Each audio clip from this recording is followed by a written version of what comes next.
Towards peace and stability, the Casamance conflict and the road to a new beginning. Ladies and gentlemen, this is the news of the day. You're watching the news of the day on Global L Television. Under the mediation of Guinea-Bissau's President Umaro Sissoco Embalo, Senegalese Prime Minister Ousmane Sonko signed a peace agreement on February 23, 2025 in Bissau with one faction of the Movement of Democratic Forces of Casamance. Our intern Uriel Tokmam has more details. Ousmane Sonko, Premier ministre sénégalais, a signé le dimanche 23 février 2025 un accord de paix avec l'une des factions du mouvement des forces démocratiques de Casamance. Le chef de gouvernement sénégalais a souligné l'importance de cet accord pour la paix régionale. Le Sénégal impacte la Guinée-Bissau et vice-versa, tout ce qui impacte la Guinée-Bissau impacte le Sénégal. Nous avons tous intérêt à pacifier cet espace pour pouvoir mettre définitivement nos pays sur les rampes de développement.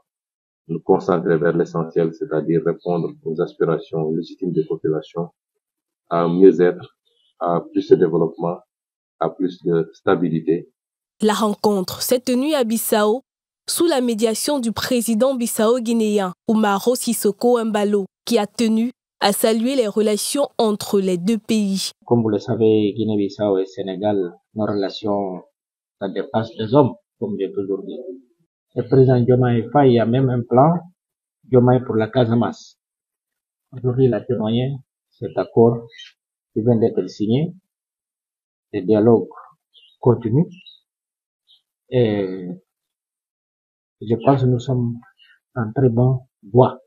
Il est important de noter qu'un accord similaire avait déjà été signé en 2022 sous l'ancien président sénégalais Macky Sall pour résoudre ce conflit qui a causé des milliers de victimes et a affecté l'économie de la région. Mais la situation n'avait que peu évolué depuis.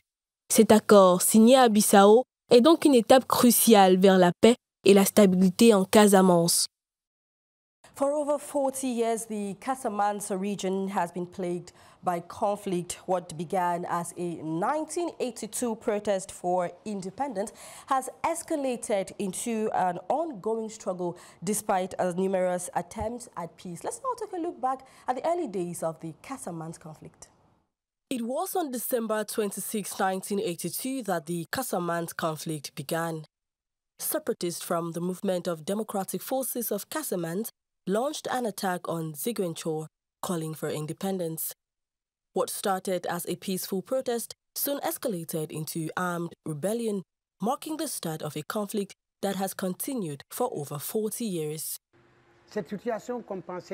A demonstration, an enthusiastic march, a situation we all thought was joyful, festive, turned into the start of a tragedy for Casamance. We were in the Christmas festivities, then boom. The next day there was this march which was rather peaceful and which had to end peacefully if things had ended at the stage of the governor. Unfortunately, things took a wrong turn. After taking down the flag of the governor, then they went to take down that of the gendarmerie or the police post. The gendarmes were on alert when they got there and retaliated with gunshots. That is how things started becoming complicated. The Casamance region, geographically separated from the rest of Senegal by the Gambia, had long felt neglected by the central government. Lands were being seized from the indigenous population and sold to rich people from the north. Then they pocketed the money and they would go away. This created problems among the people. While Senegal gained independence in 1960, Casamance's promises of autonomy were never fully realized, fueling resentment. By the 1980s, this tension boiled over into violence as the MFDC took up arms demanding independence or greater autonomy. Unfortunately, the protesters were infiltrated by elements of the gendarmerie, and when the protesters recognized them, the gendarmes were executed. The protesters decided to take the fight further, and that was what gave rise to the maquisards. Throughout the 1990s and 2000s, The conflict intensified with violent clashes, leaving thousands dead and many more displaced. Multiple ceasefires and peace talks have failed to end the violence, mainly due to internal divisions within the MFDC and repeated breaches of agreements. After 4 decades of instability, there is now renewed focus on peace.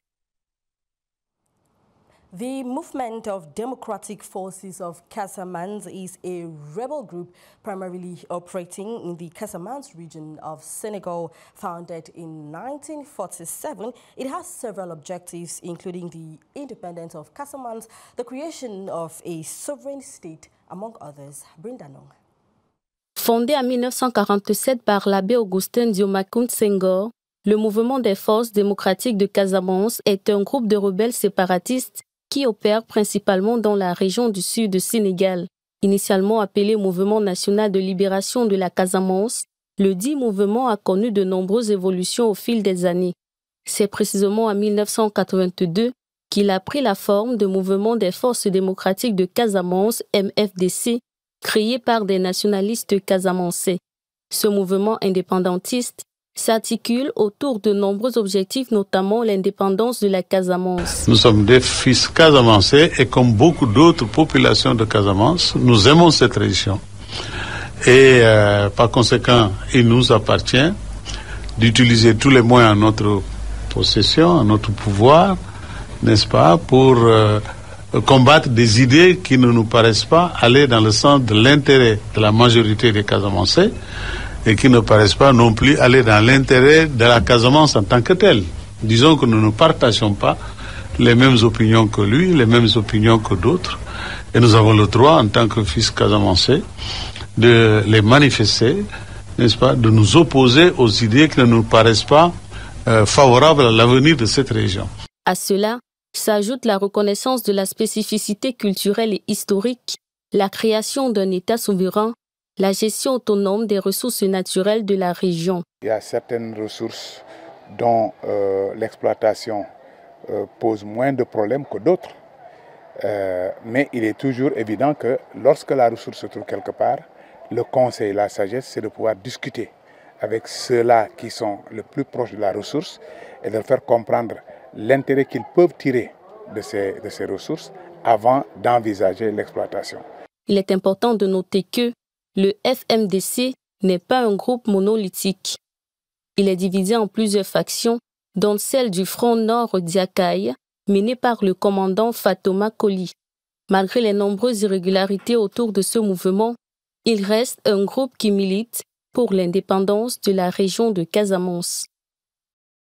Establishing lasting peace, promoting socio-economic development, and rehabilitating isolated areas are some key elements of the Jumai Fire plan for Casamance. After decades of conflict, the Senegalese president aims to restore this part of the country in an optimal way. In his end-of-year speech, he laid out the foundations of his program for Casamance. Paulines Otou. Le plan Diomaye pour la Casamance entend instaurer une paix durable et à promouvoir le développement socio-économique de la région de la Casamance, marquée par des décennies de conflits. Le président sénégalais lançait les bribes de son programme lors de son discours de fin d'année. L'une de mes priorités reste la paix définitive en Casamance. C'est un impératif pour permettre à tous les projets de développement portés par la vision Sénégal 2050 dans le pôle économique sud de voir le jour. Premièrement, il est question de faciliter le retour des communautés ayant fui les violences tout en leur assurant des conditions d'accueil optimales. Améliorer les infrastructures routières pour désenclaver les zones reculées, réhabiliter les écoles en mauvais état et étendre l'offre éducative dans la région rentre également dans les priorités du président sénégalais. Un programme plutôt bien accueilli. Il faut honnêtement saluer ce programme Diomaye pour la Casamance. En le regardant, je me suis dit, en fait, c'est un programme, s'il est mis en œuvre, bien suivi et encadré, il peut nous aider à parachever, en tout cas, cette situation de conflit en Casamance. Selon une source, pour financer ces actions, Le gouvernement a alloué un budget global de 53,6 milliards de francs CFA. Des fonds destinés à soutenir les efforts de réintégration des déplacés et à relancer l'économie locale. On rappelle que le plan Diomaye s'inscrit dans le cadre plus large de la Vision Sénégal 2050, une stratégie nationale visant à transformer le pays en une nation souveraine, prospère et juste.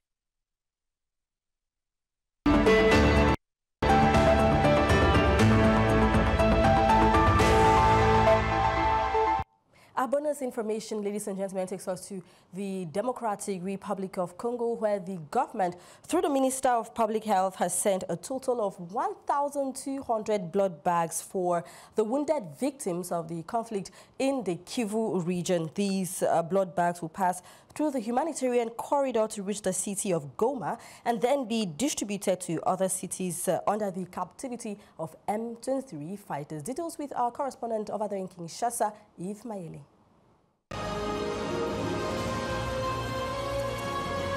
Quelques semaines après le début du récolte de sang auprès de bénévoles pour sauver des vies de blessés, les centres nationaux de transfusion sanguine annoncent la finalisation du colissage de 1200 poches de sang destinées à soutenir les victimes de récents affrontements de l'invasion de rebelles du M23 AFC soutenus par l'armée rwandaise à Goma, Bukavu et Uvira.